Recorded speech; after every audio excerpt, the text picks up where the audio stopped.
This is Google Home together with ESPN Cricinfo Smart Update. We're looking back at Qualifier 2 between Delhi and Chennai. Okay, Google, what was the score in today's match between Chennai and Delhi?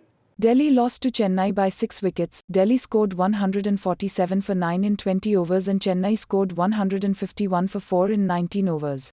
All right, Chennai are through to their 8th IPL final. I'm just going to talk to you about the Delhi performance. They have a young batting lineup that served them well throughout this season, but today would you say it let them down? Yeah, I suppose so. I mean, I think they wanted that 160 to 170 score. We saw that against Sunrisers. That seemed like a daunting score on this wicket. So they always expect more from their top four, and they probably put a little bit too much pressure on Rishabh Pant to get the job done. And they've had those expectations on them the whole season, but it's hard to do it every game. So top four always generally dictates how a T20 team's going to go, and you saw it with CSK.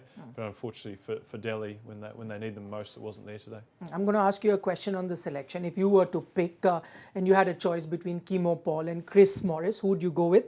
Before you answer, you have a 30-second timer. Okay, Google, set a timer for 30 seconds. All right, 30 seconds, starting now. Up to me. Yeah.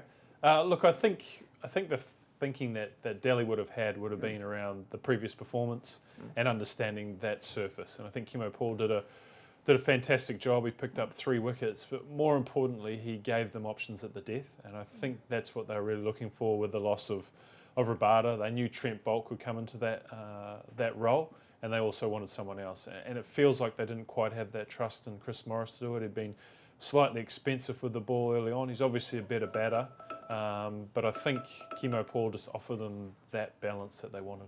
All right, that was perfectly timed. That goes Thank your you. 30-second timer. Okay, Google, what was the score in the last match between Mumbai and Chennai? Mumbai beat Chennai by 6 wickets. Mumbai scored 132 for 4 in 18.3 overs and Chennai scored 131 for 4 in 20 overs. Okay, Dan, that seemed like a one-sided encounter, but if I were to look back all the 3 matches that were played this season, Mumbai have done rather well versus Chennai. As I said earlier, MS Dhoni is the Superman, but Mumbai is their kryptonite. Can Chennai find a way past this team? It'll be difficult, mainly because I think the wicket at Hyderabad is going to be so good, and the reason that Chennai have been so successful is because of MS Dhoni, and I think because of their 3 spinners that they've more often than not played. And if the wicket's as good as we think it's going to be, then it may be difficult to get through those 10 to 12 overs of the spinners. And Mumbai have some real weapons to counter the spin in the Pandya brothers and Kyron Pollard, as well as their top order that's been performing so well. So I think Mumbai are going to go into this game really confident about winning the final. Thanks so much for that, Dan. We'll have to wait and watch whether Mumbai can make it 4 out of 4 versus Chennai this season. Here's just a reminder to all our viewers, you can get ESPN Cricinfo's daily news on your Google Home as well as Google Assistant on your mobile phone. This was Google Home together with ESPN Cricinfo Smart Update.